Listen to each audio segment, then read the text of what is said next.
So Joram, Jehoshaphat, and the king of Edom all walk into a bar.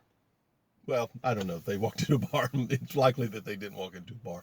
This is a story of a few guys in 2 Kings chapter 3. It's a great story.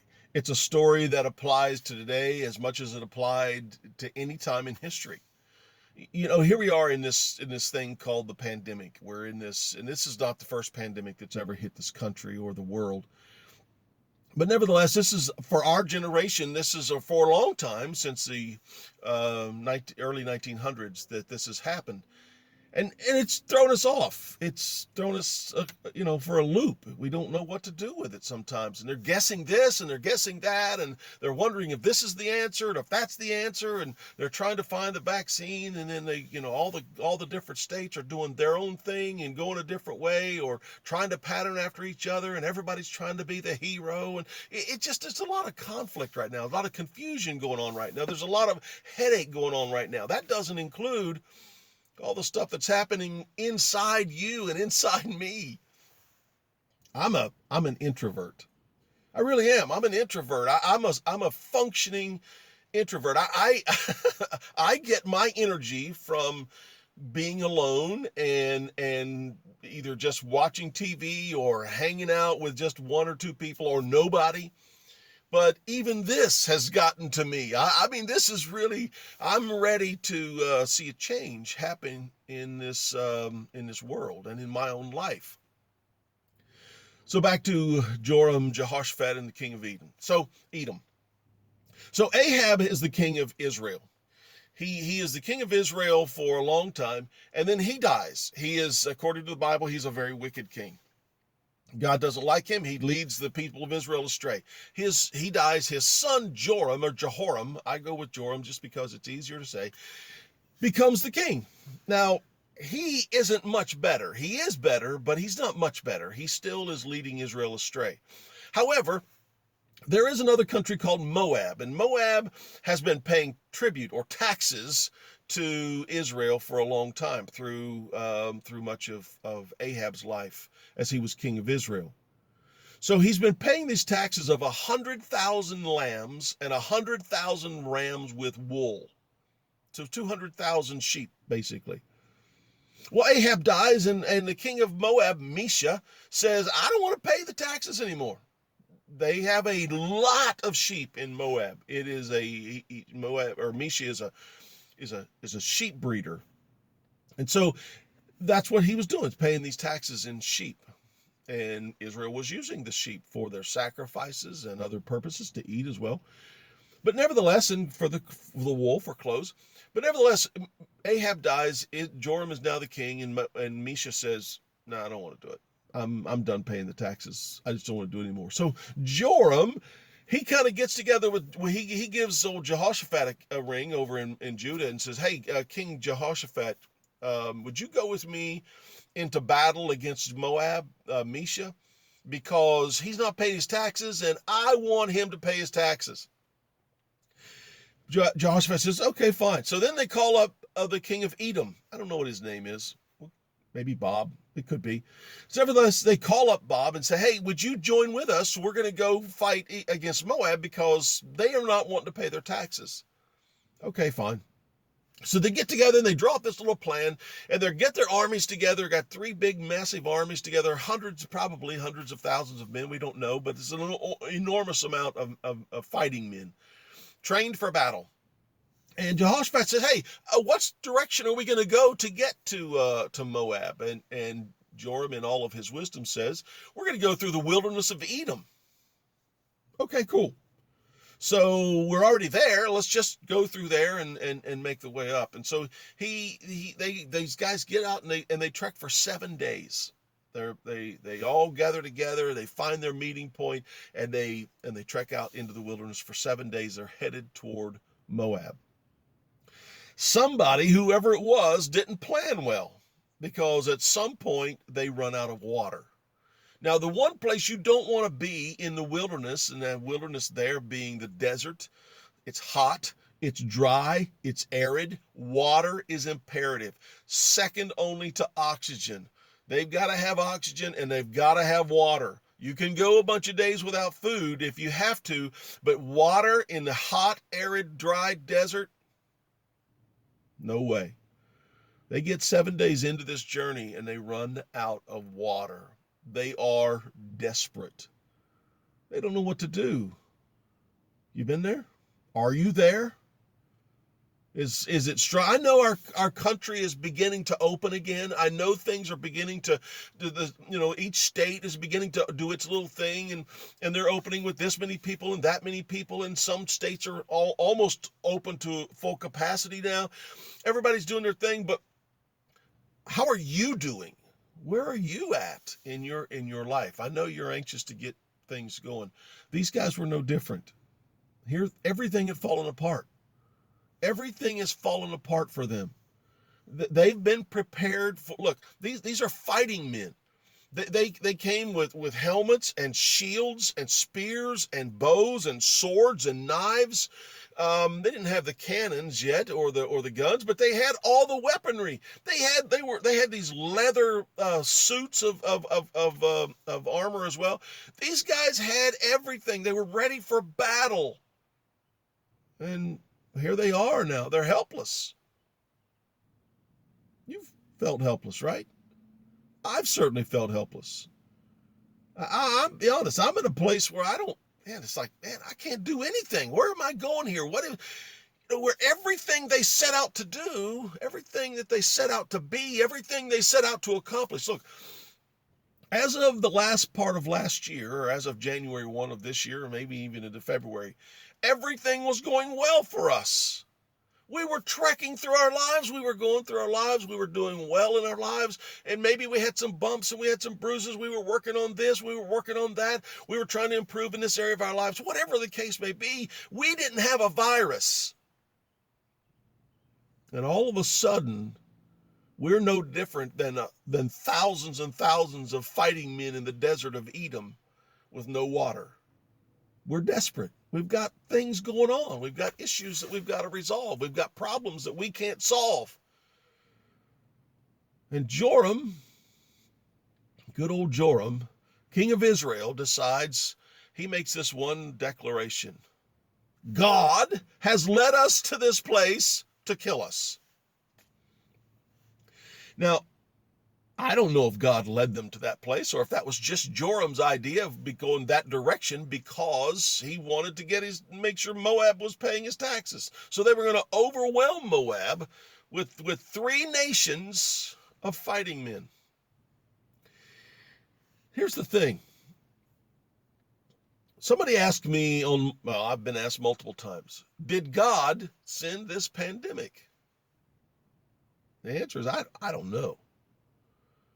I don't know if he sent the pandemic. I don't know if he sent it. I don't know if he ordered it. I don't know if he ordained it. Here's what I know. He's allowed it. He's allowed this thing to happen. And here's what I also know. God is going to work in it. And he is going to work through it. Just like the story of Joram, Jehoshaphat, and the king of Edom. Whether God led them through this path so that he could do something and show himself, I don't know, but here they are. Nevertheless, they have made the decision and this is where they are. Here's what I know. God is going to work in their situation, just like he's working in our situation. It looks desperate. It looks hopeless. It looks like God is nowhere to be found. I mean, churches have had to stop meeting and everything's gone online. And even though that's wonderful and fantastic, it's impersonal and it doesn't feel the same. It doesn't feel like God is around. We do the best we can. And here we got hundreds of thousands of fighting men. They're in the desert of Edom, in the wilderness of Edom, and they've got no water. Somebody screwed up. Somebody didn't plan for enough water. Somebody, doesn't matter. They have no water. And Joram says, it's God. God has led us to this place. And it's easy to blame God, isn't it? It just is. It's always easy because we look at God as the great fixer. We look at God as the great, he's got everything in control, and we believe that. I believe that with all my heart. So why did he allow this? Why did he allow so-and-so to die from the COVID virus? Why did he allow this person to die from cancer? Why did he allow this person to have a heart attack? Why is this person over here going hungry? The fact is that God is God and God is in control. We don't know the mind of Christ or the mind of God. His ways and thoughts are higher than ours. But what activates our faith is what activates the working of God. Our faith. Do I believe God? Do I believe in God even when God doesn't look like he's anywhere to be found? Can I trust him? Do I trust him? Will I trust him? Even though it looks like he's nowhere. I mean, he's nowhere. I can't see him. There's no evidence of God anywhere. So Jehoshaphat speaks up.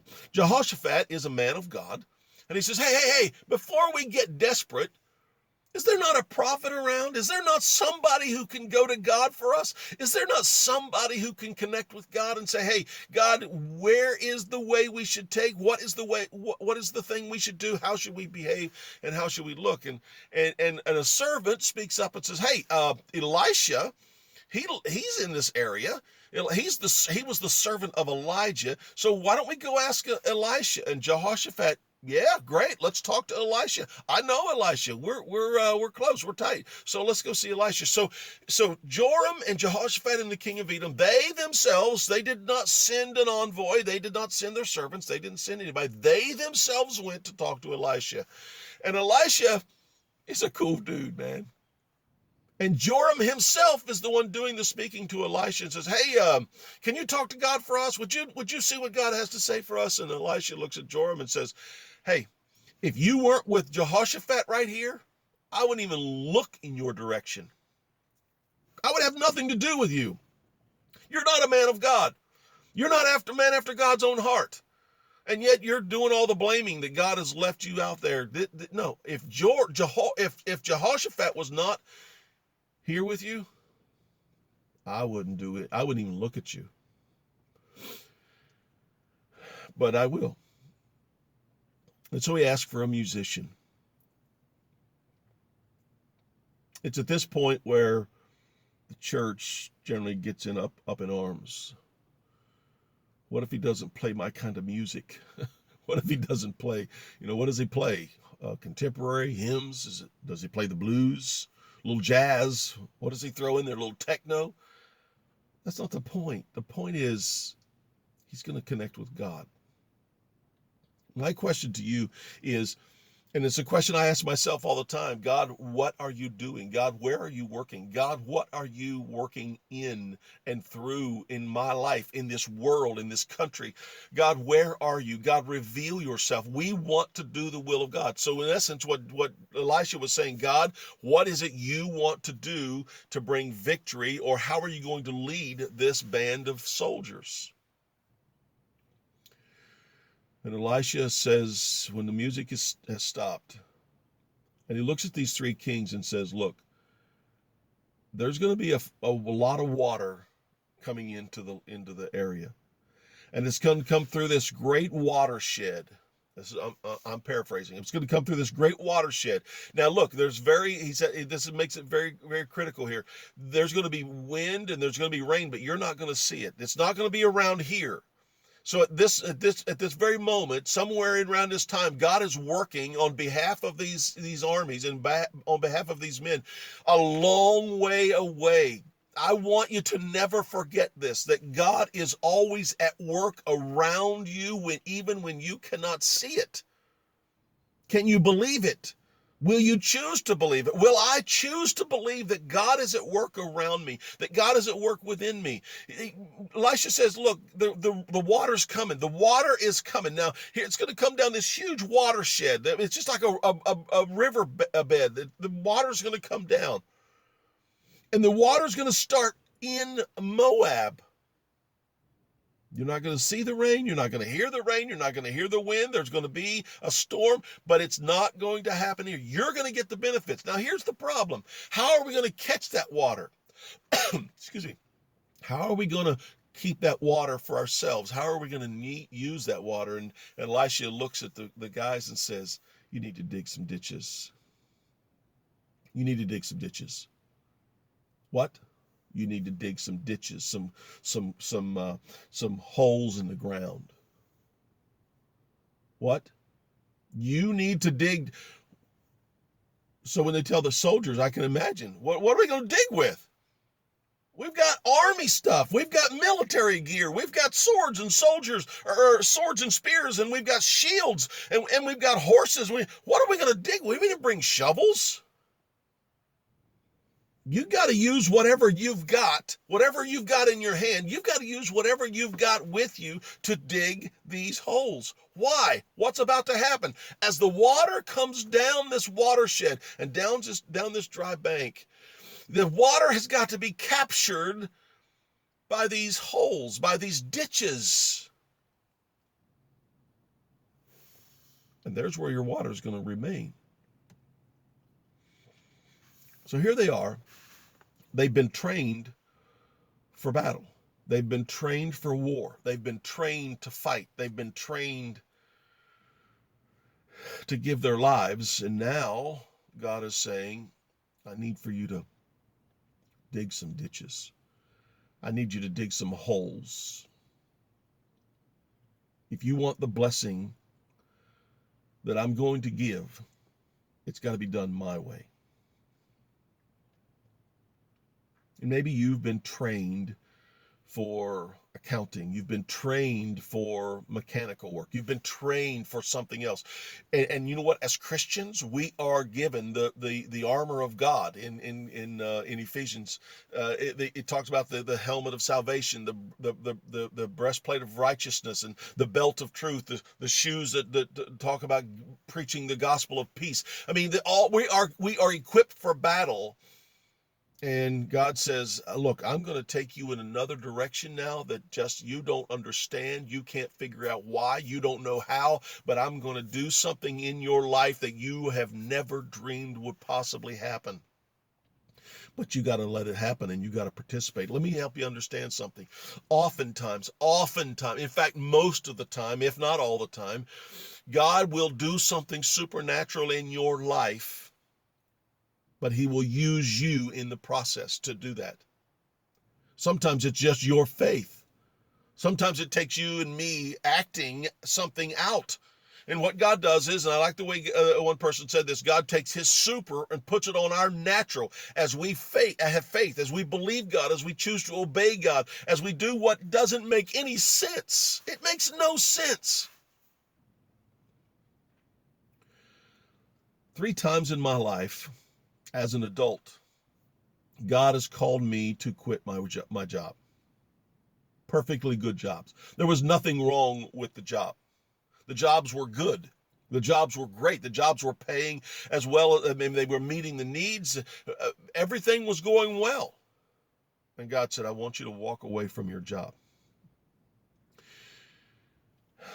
Once was for about 15 months. Now, at that time, to be honest, I had 2 jobs, but I needed the second job. My wife was working as well, but I needed the second job in order to make enough to pay the bills. But God said, I want you to walk away from that which you think you need and trust me.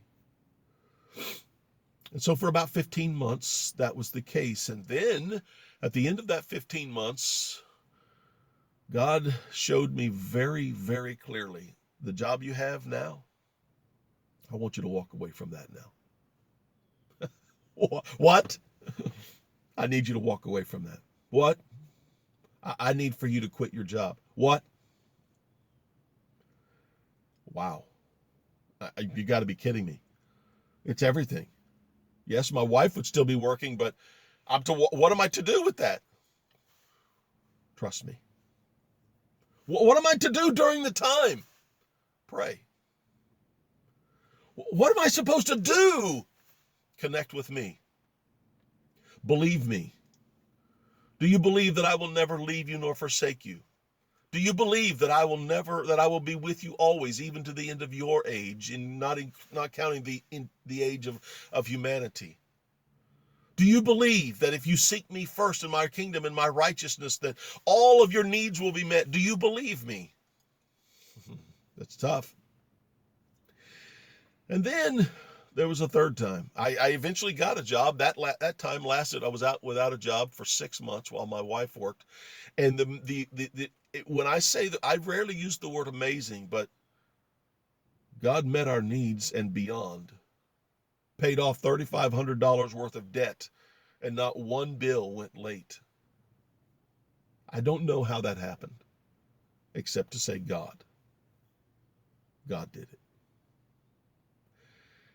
I found a job that God approved of. He not just approved of, he placed it in my lap. It was wonderful. It was a great job. I worked that job for a year. We paid in that year $20,000 off of our debt. We were doing great. God was blessing us. Everything was wonderfully. And then God said, I need for you to quit this job. You got to be kidding me. I just got started on this job. I need for you to trust me. And to make matters worse, my wife said she felt the exact same thing about her job. What? That was a tough step to take. It took me approximately 3 months to make that step and make that decision. And it was the toughest one. It was the hardest one.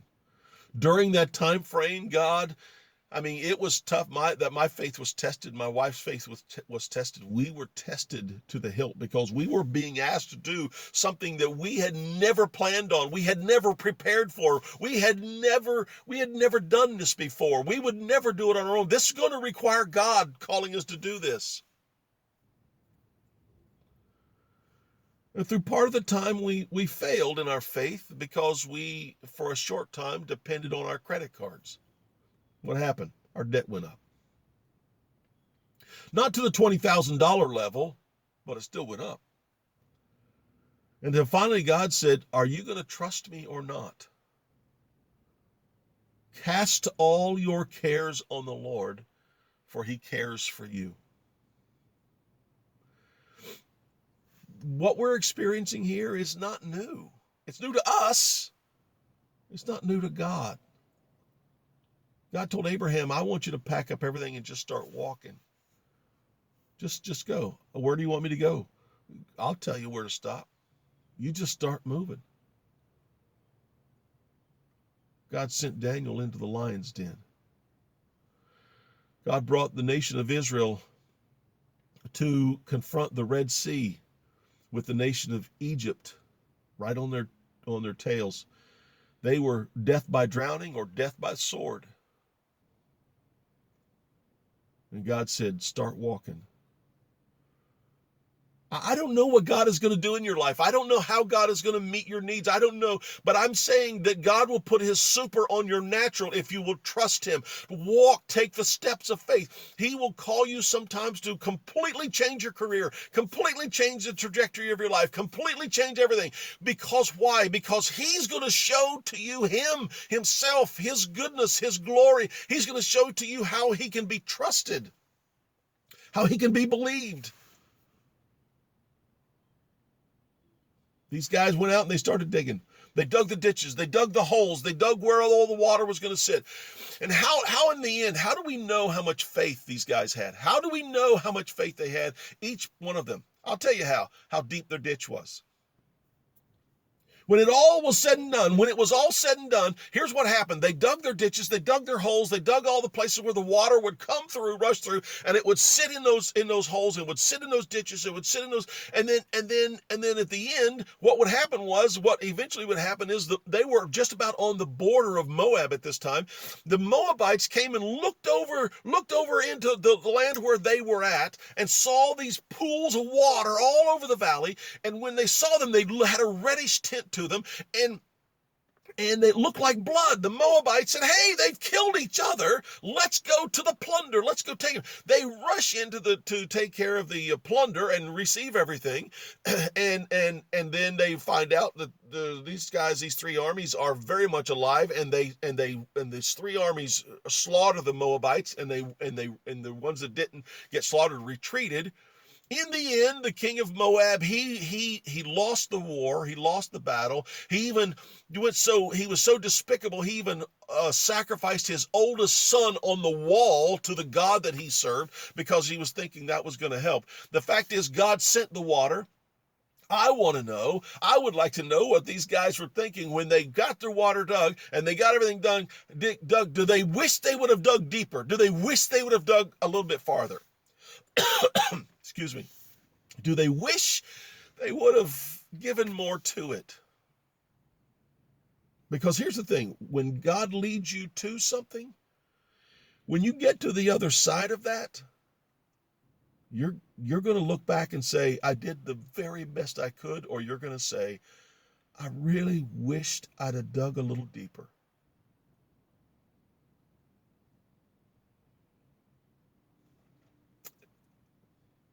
And I don't want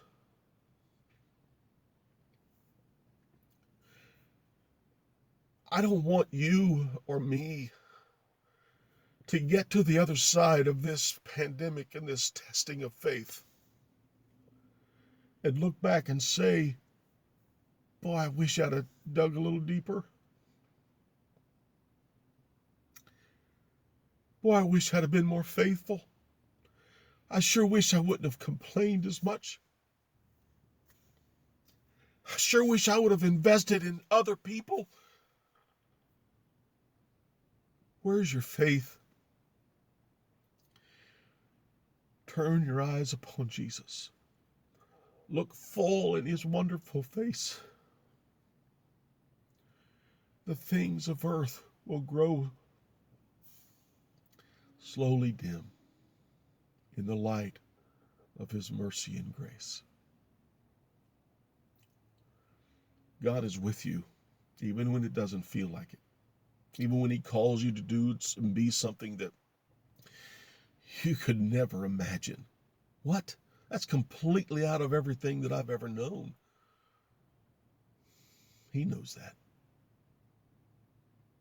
He knows that. Go dig some ditches. Dig them deep. Do the best you can. And God will fill them with himself. Spend time in prayer every day. Spend time in the Word every day. Serve someone. Serve your neighbor. Bless people. Keep your eyes on Jesus Christ. And this too will pass. But when it does, will you be better? Or will you be worse? Trust and obey. I love you. Thanks for watching. I'll see you. Bye-bye.